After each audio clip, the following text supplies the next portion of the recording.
Welcome back to EDH Deck Building. I am your host, Demo, and these are my 5 rules for Commander deck building. The main purpose of this channel since its inception was helping players build decks in Commander. That's why it's called EDH Deck Building. I get a lot of questions a lot of times from players about what should they do here or there, stuff they should do in their deck. I've done a lot of series recently, like my Staples series, talking about the cards that I put in all my decks. I've done a lot of videos about the strategies of how I build decks. Of course, I have my Underwhelming Commander series and a lot of other series where I actually build decks so you guys can see how I do it. And I have my gameplay videos where you guys can actually see me play my decks against my patrons. But I thought I would make an actual comprehensive list of some of the rules that I follow for myself when building decks that may differ from other people, obviously. I mean, this is the way I do it. So I'm starting out at the beginning at rule number 1 because anyone who's watched this channel a lot will already know what the most important rule for me in deck building is, which is don't make yourself a target. This is a 4-player format or more, I guess, but it's a multiplayer format, right? In a 2-player format, making yourself a target doesn't matter because you are the only target, right? It's just you and one other person. They're coming after you. They're going to destroy all your stuff. It doesn't matter whether you make yourself a target or not. You can do the nastiest stuff ever, and it doesn't matter because it's just you and that other person. In a multiplayer format, that's the biggest difference I find, is the multiplayer aspect, and not making yourself a target is really, really important. And of course, that begins with your commander. For me, when I first got into this format, the very first deck that I made, and I think I've talked about this on my channel before, was Narset Enlightened Master. That's right. This was the first commander deck I ever made. The reason why is because I actually tried Narset out in Modern. I was playing a lot of Modern at the time, was just starting to get interested in Commander. I thought Narset had just a fantastic ability of being able to exile the top 4 cards of your library until end of turn. You may cast non-creature cards exiled this way without paying their mana cost. I'm like, man, that is really, really good. Of course, it costs 6 mana. So in Modern, it was really, really hard to get up there and get it going. But I thought that would make a really interesting Commander deck, and more so, you could actually make your entire deck non-creature spells. You just don't have any creatures at all. I thought that was a really interesting idea. Of course, Commander players were way ahead of me on that one. And of course, they were doing a lot of other stuff as well that I hadn't thought of, which typically people do with Narset decks, like taking extra turns, taking extra combats, and basically playing solitaire, which of course everyone hates. Now, I didn't know this, obviously, right? So I show up with my Narset deck, I start playing, and right out of the gate, because my opponents can see what commander I'm playing, right? And again, that's another important aspect of the format, is everyone knows the commander you're playing. I was immediately a target. Right out of the gate, everyone is going after me. I didn't get it. Why? Why am I a target? What's going on? I didn't realize there was this really annoying Narset deck out there with all the extra turns and extra combats that people hated playing against. So it didn't really matter what I was doing in my deck. The fact that I showed up with a Narset deck, that alone made me a target, and I lost every game I played. Now, of course, if I had been doing the more powerful version of the Narset deck, I might have done a lot better. Nevertheless, it wasn't just about becoming a target strategically. It was also, it just didn't feel good. You know, for me, I don't know about you guys, but having a 3v1 game isn't very fun, and that's not really what the format is supposed to be. So it begins and ends with your commander, right? Playing really powerful or even really popular commanders can make you a target right out of the gate. I don't find that that's a particularly good strategy to have. Obviously, there are people out there that are going to want to play commanders like this no matter what. If you're having a high-powered game, that's fine. If you have a high-powered play group, that's fine. Obviously, a lot of these things can be worked out if you have a play group, and if you're playing sort of a jankier theme with your Narset deck or with your Corval deck, this won't be as much of an issue. Becoming a target also is affected by the cards you are playing, and I've talked about this at length as well, where there are just certain cards that I will not play because I find that they make you a target right out of the gate. So a first turn Mana Crypt, for example, is just going to make you a target. I don't really think it even matters what you're doing in your deck. A lot of players, if they see you play a Mana Crypt on turn 1, are going to assume you're playing a really powerful fast deck, and you're going to become a target immediately. Your Mana Crypt and probably a lot of other stuff that you are playing are going to become a magnet for your opponent's removal, which is, in my opinion, a double whammy, because not only are you losing your stuff, but it frees your other opponents up to not have their stuff removed, right? Because everyone's using their removal on you. Playing cards like Rhystic Study and Smothering Tithe, right? Those are cards that are just really hated in the format by a lot of people. And even if you play that card, you draw or get some treasure tokens off of it, and then it gets removed, it still sort of sinks in with people that you had that card in your deck, right? It goes into the psychology of the whole thing. There really is a lot of nuances here where people will remember that you had a Rhystic Study or a Smothering Tithe, and it will affect them going on throughout the game, right? I talk about this with Cyclonic Rift, where I stopped putting that card in all my decks, even though it's a fantastic answer to pretty much everything. I stopped playing it because just casting that Cyclonic Rift is enough to make you a target for the rest of the game. Even though it's a fantastic card and it only is just a one-time thing, it annoys your opponent so much and people hate that card so much that for the rest of the game, you can end up being a target. I even talked about how in my Tishana deck, I used to have a Cyclonic Rift and I had a guy attacking me right out of the gate and I wasn't sure why. Tishana's not a particularly powerful commander. However, he said, you're playing blue, which means you have Cyclonic Rift in your deck. I mean, that's how bent out of shape people get about Cyclonic Rift. Now, am I saying you should avoid all good cards just so that you don't become a target? No, not necessarily. There are just certain cards in the format, and we all know what they are, that are going to draw other players' ire, and they are going to go after you for that reason. So it's always a delicate balance between, is what I'm getting from this card worth the fact that it's probably going to make me the arch enemy in the game? If you're going to win the game right away, like if you're going to Cyclonic Rift and then you untap on your turn and win the game, then I guess it's totally worth it, right? If you're going to cast an Armageddon and destroy everyone else's lands and then you pretty much have the game won after that, then I guess it doesn't really matter that you cast it, right? But it is a delicate balance. You cast a Rest in Peace, your opponent that's playing the graveyard deck is absolutely going to hate you, but it might actually be worth it if they have a really powerful graveyard deck. You need to play it to keep them from winning, right? So you do have to play around with this. It depends who you're playing with, what your play group's like, a lot of these things. But at the end of the day, the most important thing here is we're in a multiplayer format, and making yourself a target so that everyone is concentrating on you is just not a great strategy. And that's where I start with all of my deck building. Getting to number 2, play more removal. I say it all the time, removal wins games. And of course, removal doesn't actually win you the game. What removal does more than anything is it stops your opponents from winning the game, right? You have to have answers to what your opponents are doing. I find that people don't play nearly enough removal in their decks. You do come across the guy once in a while that plays too much removal and it's just nonstop board wipes and removing everything you play and constantly killing your commander so your deck can't go anywhere. That's not fun either. Again, though, you do have 3 opponents, so your removal needs to be spread out amongst them. There also is the issue where if you rely too heavily on removal, you can get blown out, right? So if you're not really caring what your opponents are doing because you're just going to cast a board wipe anyway, and then your opponent casts a Teferi's Protection or Heroic Intervention,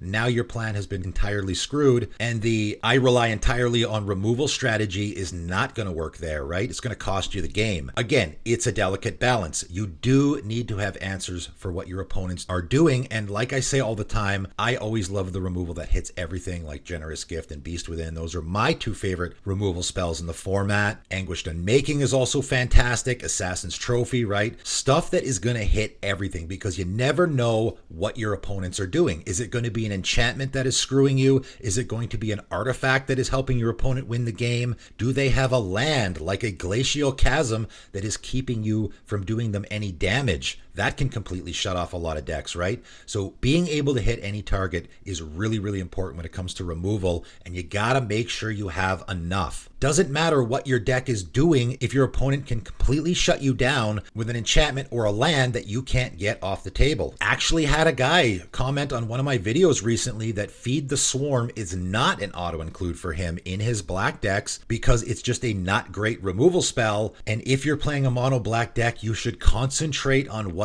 black does really well and not worry about the things that it doesn't do well. Interesting strategy. I completely disagree though, because again, if your opponent has that one enchantment on the battlefield that is completely shutting you off, like say a Rest in Peace again, you're in a graveyard deck, what are you going to do? You're just going to pack up and go home, right? And in particular in black, because black has tutors, just having that one option to get an enchantment off the table can be really, really important. You'll eventually draw draw into it, or you can go tutor for it, get it off the table so that you can start going at it again. Having those options in decks, having answers to what your opponents might be doing is incredibly important. Make sure you put enough removal in your deck. In a similar theme, getting to number 3 is graveyard and land hate. And of course, graveyard hate sort of goes without question. You absolutely have to have graveyard hate in your deck, or the Marin deck, the Kess deck, Muldrotha. There's lots of really powerful, popular graveyard commanders in the format. They will just completely take over the game. If you can't answer what's in their graveyard, you're going to have to win the game really, really fast before they completely take over. And in particular, in land form, right? I always put a Bojuka Bog in my black decks. If any deck has black in it, it's going to get a Bojuka Bog. And if it doesn't have black, it's going to get a Scavenger Grounds. I have like 15 copies of both of those cards because it's an absolute auto-include for me. It's only one option. It's always great to have at least 2. And of course, if you got your guy in your play group who has one of those powerful graveyard decks, you probably want to throw a couple more in there as well. You just, again, have to have at least one option. This is a 99 singleton format, so your chances of getting the cards you want aren't always fantastic, but at least you have that option to sort of get out of the situation you're in. The same goes for land hate, and I'm not talking about the Armageddons and the Decree of Annihilations and stuff like that. Mass land destruction, as we all know, is frowned upon in the format. However, I do like cards like Wave of Vitriol and From the Ashes, which are going to hate on the non-basic lands. Again, you're going to come across people that are going to hate cards like that. I think they're pretty good. They do give you the option to go get basic lands out of your deck. More importantly, though, targeted land hate. And again, getting back to the removal thing, you look at the Generous Gifts and the Beast Withins, they're going to hit lands as well. So you've already got that option on the table for yourself. Having it in land form is also really, really important, right? Ghost Quarter, Wasteland, Strip Mine, whatever the case may be, you got to have at least one of those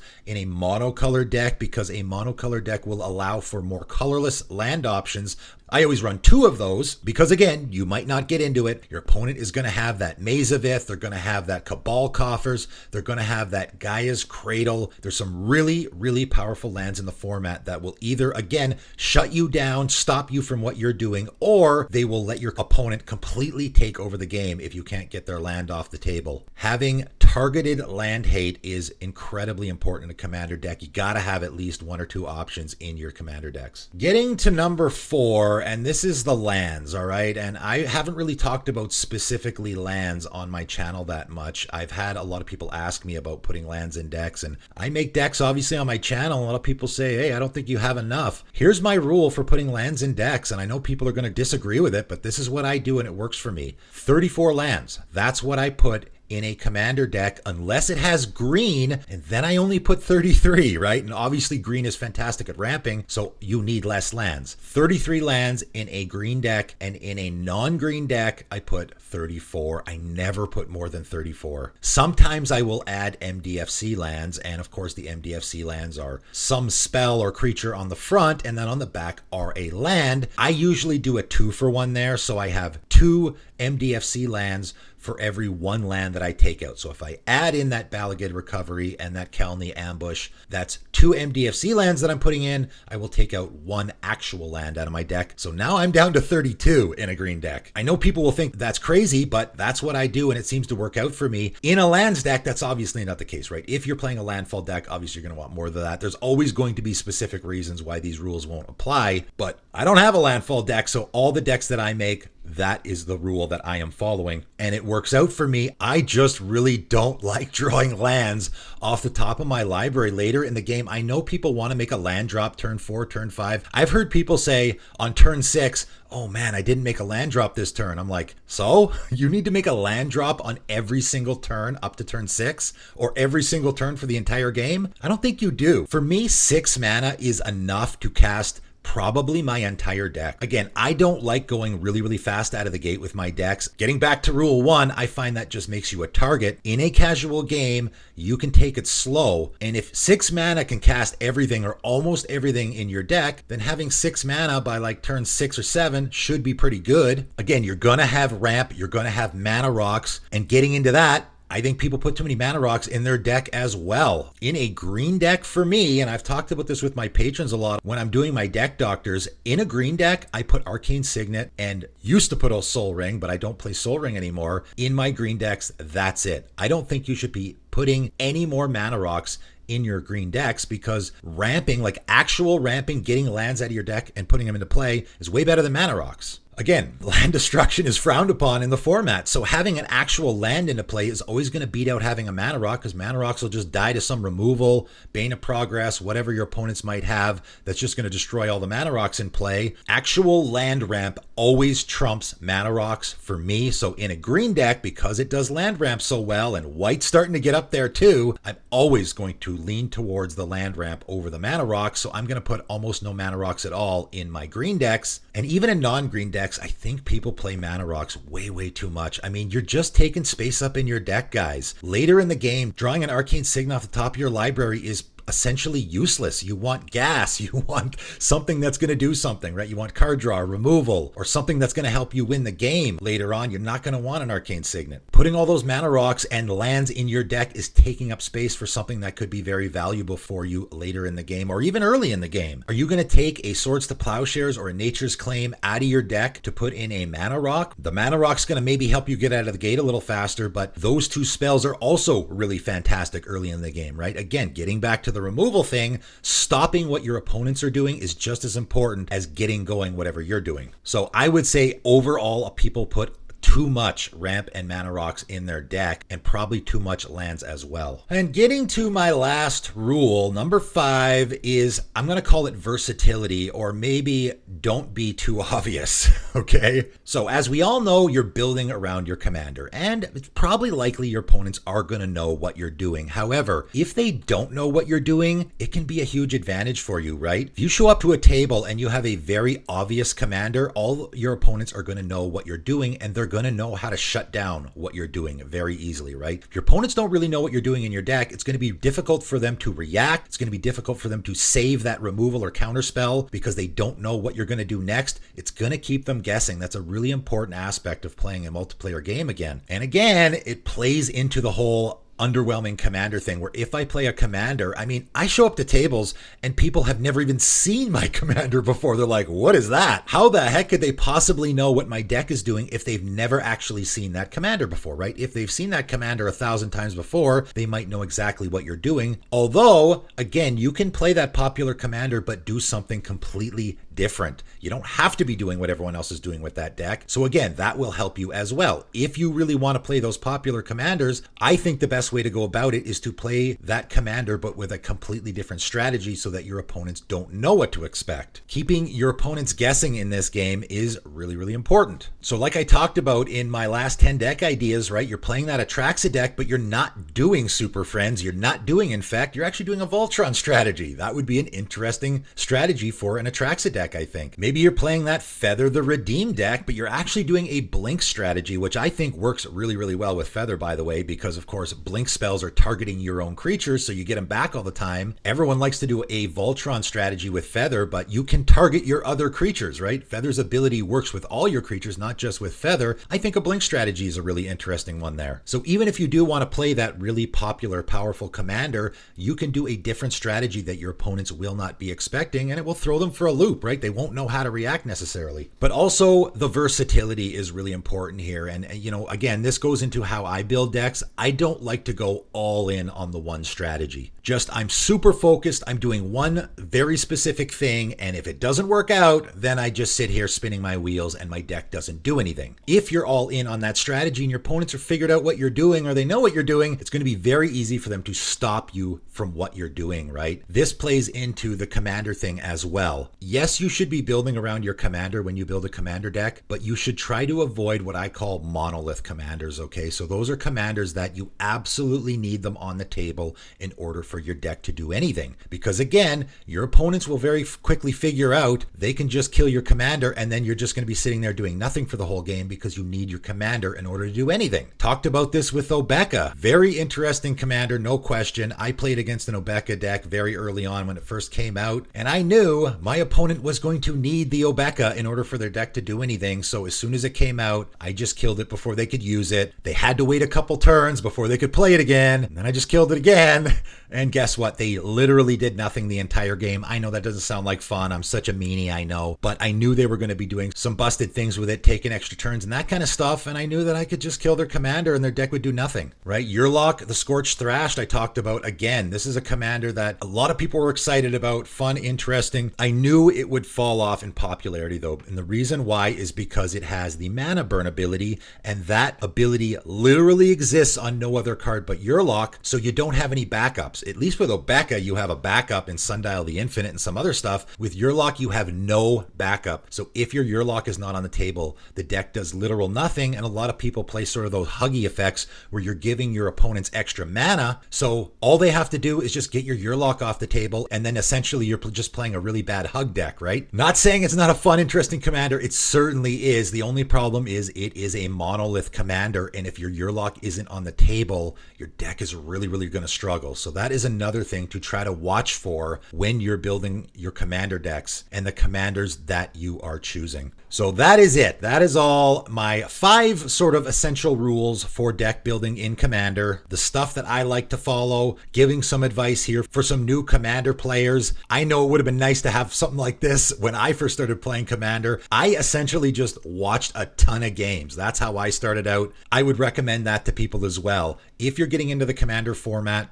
go out there and watch just a whole bunch of games. I got some on my channel. There's a lot of other great ones like Game Nights from Command Zone, and there is the Commander Versus guys as well. I watched a ton of their videos. Before I even made my first Commander deck, I watched a ton of gameplay videos so that I could get a feel for what was going on. It is very different than any other format. So that is important to sort of get a feel for what's going on. And hopefully a video like this will help you as well. But let me know in the comments if you have any rules for deck building for yourself, stuff that you absolutely stick by, maybe the amount of lands that you put in a deck. I know people will think I'm crazy for only putting 34, but that's what I do. Nevertheless, that is it for today, and thanks for tuning in.